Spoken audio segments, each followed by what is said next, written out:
Bienvenuti. Nous sommes heureux de vous recevoir au Boscolo Lyon Hotel & Spa pour la soirée Femmes en Action. Nous n'avons pas plus bel endroit pour accueillir une soirée dédiée aux femmes chefs d'entreprise de la région lyonnaise et nous sommes ravis d'être partenaires officiels de cet événement. Le projet nous tient particulièrement à cœur car dans le groupe Boscolo Collection, nos services sont presque en totalité dirigés par des femmes et il est important pour nous d'assurer l'égalité homme-femme dans l'ensemble de nos hôtels. Les équipes du Boscolo Lyon espèrent avoir la chance de tous vous recevoir dans notre établissement pour profiter de notre somptueux spa de la marque Espa, de notre restaurant gastronomique italien Angelo ou de notre sublime bar au plafond de verre pour un apéritif 100% italien. Roberto. Bonsoir Roberto Boscolo. Vous êtes le propriétaire du Boscolo Lyon Hotel & Spa. Merci de nous accueillir ce soir. Benvenuti, grazie. Pourquoi c'est important pour vous de soutenir une jeune femme qui se lance dans l'entrepreneuriat? Mais dans la famille Boscolo, dans la Boscolo Collection, on a toujours sponsorisé le monde féminin, le monde donna. Parce que personnellement, je trouve que la donna, il a un marche en plus de les hommes. Qu'est-ce qu'elle a en plus? L'agressivité. L'agressivité, les désirs de successo et surtout dans le monde de l'hospitality où la manière de savoir-faire, la manière d'accueil, il est plus fort dans le monde de l'aspect féminin que dans l'aspect masculin. C'est pour ça qu'il y a beaucoup de femmes dans votre groupe? Oui, toutes les positions principales de notre groupe, comme Lyon, comme on a vu Lucie avant, comme notre hôtel de Nice, comme la partie de la restauration, comme notre head office qu'on a sur Nice, les principales sont toutes donne. Quindi dalla parte commerciale, alla parte vendite et alla parte contabile. Et pour vous, ça change quoi de travailler avec des femmes au quotidien? Harmonia. Ben, harmonia, pas beaucoup, parce que ce n'est pas... harmonia, ce n'est pas beaucoup, parce que ménager toutes les différentes sensibilités, ce n'est pas facile. Mais il y a une chose que je veux dire, qu'on vit dans un monde qui aujourd'hui est totalement changé. Le Covid et aussi l'accessibilité, avant, comme Dominique l'a dit, la femme il va avoir, c'est sûr, un succès meilleur parce qu'elle est plus agressive. Et travailler avec un groupe, je suis heureux d'avoir un groupe de collaborateurs. Moi, je n'adore pas appeler des employés. Toutes les personnes qui travaillent dans les groupes, ils s'appellent collaborateurs. Et je suis heureux de travailler avec eux parce que tous les fois, dans ces moments difficiles comme le Covid, qu'on est sorti d'une guerre qui a fait beaucoup de danni, j'ai vu un caractère fort qui a donné les aides pour continuer et partir de 0 à 100 comme on a fait une grande saison cette année. Merci à vous.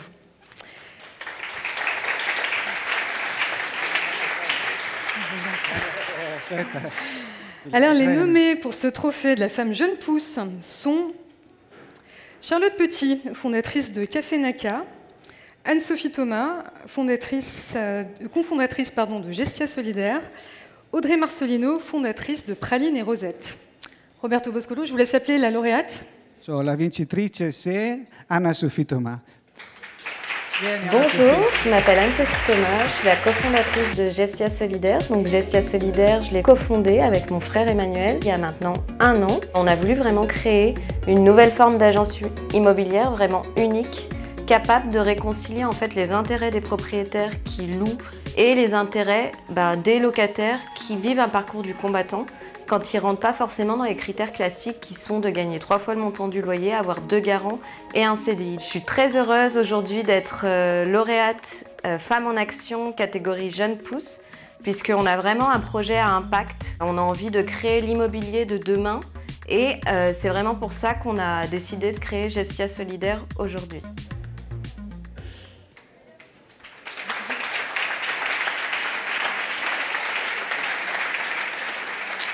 Bonsoir Anne-Sophie Thomas.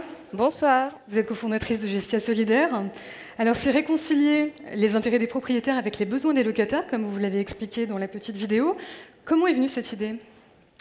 Donc du coup, Gestia Solidaire, c'est vraiment un projet de cœur pour justement apporter une solution qui va réconcilier les intérêts des propriétaires et des locataires pour créer vraiment l'immobilier de demain.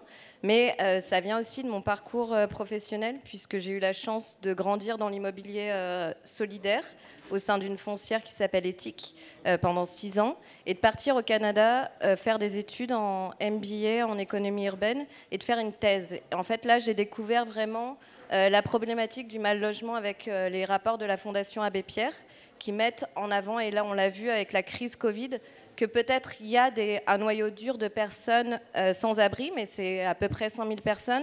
Mais autour de ça, il y a vraiment un halo beaucoup plus large de plusieurs millions de personnes, et c'est ce qu'on vise avec Gestia, d'aider ces personnes type étudiants sans garant, actifs sans CDI, qui rentrent dans aucun cadre aujourd'hui, ni le logement social, ni le logement classique.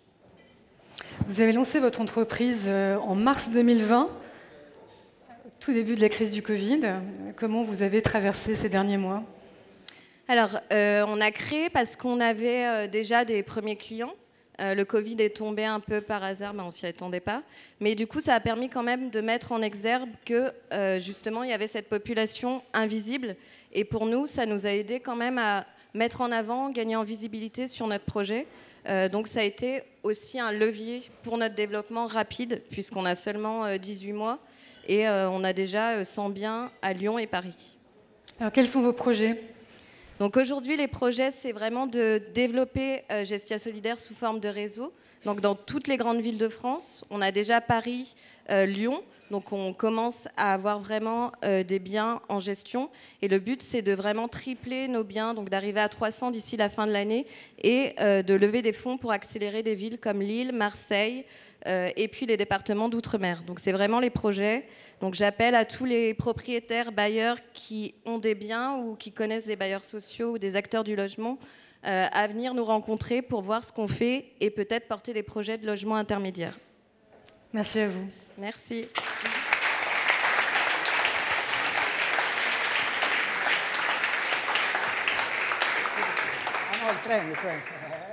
Alors oui, une remise de trophée dans le respect des règles sanitaires.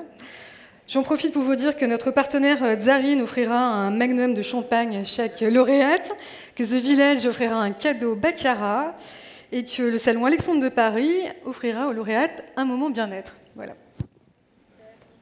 Merci.